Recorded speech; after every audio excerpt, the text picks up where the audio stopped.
Ever wish you had a smart assistant who could help you with email writing, newsletter writing, social media posts, research, and all of those things without hiring another person? If you're a small business owner, let me show you how to do just that. My name is Doreen Morin-van, and I'm a social media strategist. I am also using AI in my one-person agency to help me produce a lot more content and to work smarter, not harder. And I'm ready to share how I do it with you, the business owner. I'll be sharing today what ChatGPT can do for your business. So this is a ChatGPT intro video for those who have never used it and to check out the possibilities. I'm going to share with you, I'm going to share 5 ways that you can use ChatGPT as an assistant. Let's get to it. So let's talk about what ChatGPT is and what it is not. ChatGPT is a large language model, meaning it can produce content by you giving it input, it will create output. And I'm going to demonstrate that for you in just a minute. Now, here are some things to know about ChatGPT. The input that you give it will determine the output that ChatGPT gives back at you, right? So if you have a short prompt, most likely you're going to get a very general answer. The more details you as a business owner provide to ChatGPT about the type of content you want to create, who it's for, and how you'll use it, the better the outcome it will have. ChatGPT can do a lot of things. It can write for you, it can summarize for you, it can do research. Really, it's like an assistant in a box. Think about it as a calculator for words. All right, let's get started. I'm going to show you 5 prompts, 5 different ways you can use ChatGPT starting today. The first way ChatGPT can help you is to create content for you. Now, we're in ChatGPT. I have a Plus account, so I can actually make personal AI assistants that can help me, and I don't have to keep putting the same prompt in. But this is just a general conversation we're having. So the prompt I put in is pretty general. I put in write a LinkedIn post for a coffee shop promoting a new latte. Now you can see what it produced, and it was pretty general. So then I asked it a follow-up question. I said, I like what you did, but take out the emojis and make it a bit more playful. Create or suggest an image as well. Now here's a more playful post, and then it has a suggestion for an image. Now, as I said before, the more details you give it, the more details will come out.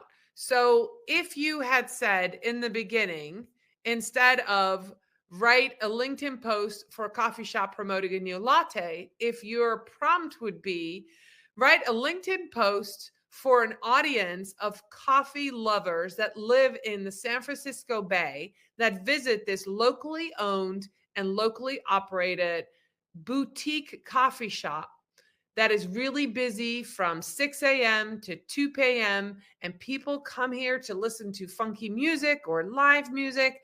And we're promoting a new latte. We already know that most of our clients love lattes, but we have this new seasonal flavor and we want to promote it. And we want some ideas on how to promote it on LinkedIn. I need you to not just give me ideas, but also give me the format. Should I be using a video? Should I be doing an image? Now, the more you prompt and the more you ask, the more details you'll get back. So that's a better way to prompt, but I'm here to show you how to get started. Ask it to create content for you, and that is number 1 way to use ChatGPT. So I just pulled up the next prompt. This is a way for you to ask ChatGPT to help you write an email. Now, again, the prompt that I put in is really simple. I'm not suggesting that this is the prompt that you're ultimately going to use, but I want to show you what happens when you ask it to write an email. So, write a follow up email to a client after a discovery call. That is the first prompt that I put in, right? And it gives you a very generic next step kind of thing.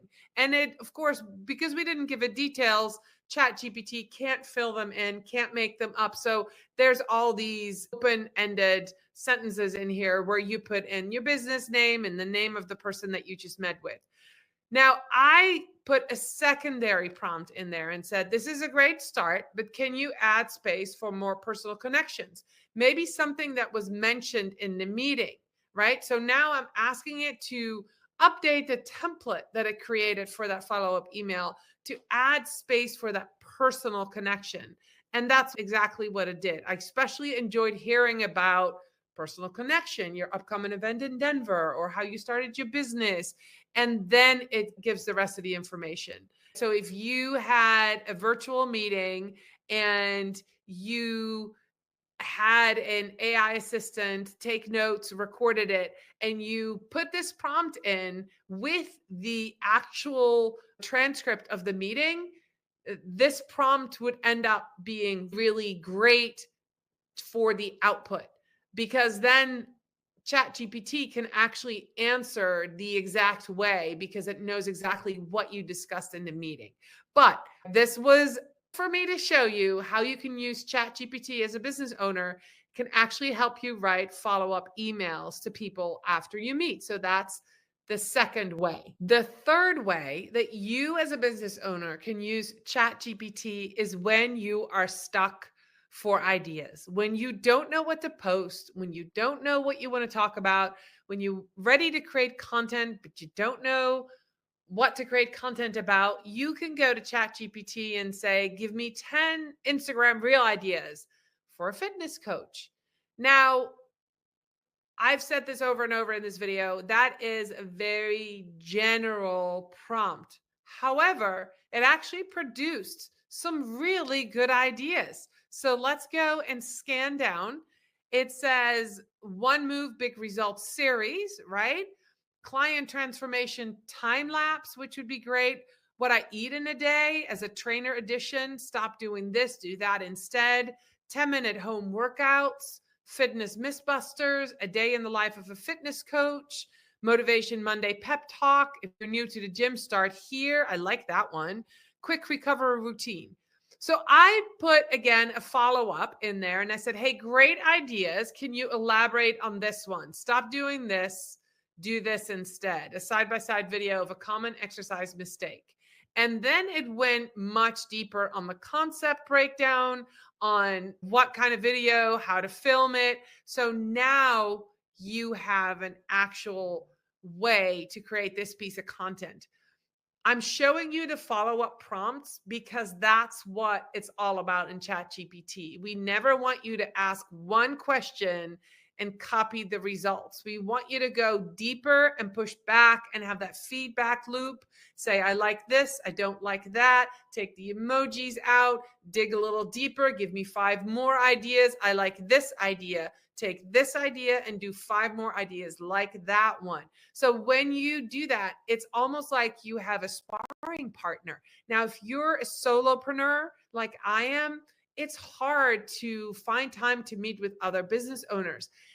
ChatGPT, Perplexity, some of the other large language models that I use have become my sparring partners for ideas. I have lots of ideas. I don't always know how to execute on them, or I have an inkling of an idea and I put it in here and more ideas come up. So use ChatGPT as a business owner for ideas, content ideas when you are stuck. That is the third way you can use ChatGPT. Who doesn't love some good old market research? ChatGPT can be your research assistant. No more hiring an intern or outsourcing it to your teenager or spending hours on digging through links. No, ask ChatGPT to do some of this research for you. I put in a prompt. What are some current social media trends for local businesses in 2025? That was the prompt I put in. What did I get back from that? Okay, short form video, still king. AI powered content creation, geo targeted content, DMs is the new front desk, right? So here's 8 different ones. Now, I had a follow up prompt that I want to share with you. How about for Europe, right? Does this change if I'm a local business in Europe? Because guess what? ChatGPT pulls information from global networks. So if you're talking about a trend for a local business, you might be better off if you specify exactly where you live, what type of local business you have, whether you have a service or a product, if you're B2C or B2B, right? The more information you give, the better. But we're still looking at trends. And of course, then ChatGPT said these are the things that are the same, and this is what's different in Europe. So be specific when you talk to ChatGPT, especially if you do market research. Be very specific. Give it your audience, give it your location, give it your goals, your objectives, all of that stuff, and you'll get better results back. Last but not least, the 5th way you can ask ChatGPT to help you and outsource some work to this virtual assistant is by having ChatGPT help you with planning your content. What should you post when? You can ask it for an editorial calendar, a content calendar. There's all kinds of things you can ask it to do for planning. I put a prompt out there for us to look at today. Create a simple 1-month content plan for a yoga studio. That was the original prompt. It made up goals because I didn't give it goals, right? Attract new clients, retain current members. And then it gave a weekly structure, posting frequencies, week by week breakdown, and some tips. And then it asked a follow-up question of me. It said, would you like this plan as a downloadable calendar or spreadsheet? And I said, no, I need to break it down for LinkedIn, YouTube, Facebook, and Instagram. And I just typed this in really quick so I see all these spelling mistakes. But here's a tip for you. Even if you make a spelling mistake, ChatGPT can still read your stuff because that's obvious. I did that here. I misspelled just about every platform and it still knew exactly what I was doing. So here's a 1-month content plan for the yoga studio broken down by platform. It tells you LinkedIn twice a week. What should you post? YouTube once per week, Facebook 3 to 4 times per week, Instagram 4 to 5 times per week, some pro tips. And then there is a content plan. It comes up with this plan that you can print out. You can also ask it to put it in an Excel sheet and all of this beautiful stuff. So that is the 5th way that you can use ChatGPT as an assistant for your small business. Now that you know what ChatGPT is capable of, what can it not do? It can't replace humans. So make sure that whatever the output is that was given by ChatGPT, that you have a human editor look over that content and add some humanity back in if it sounds too robotic.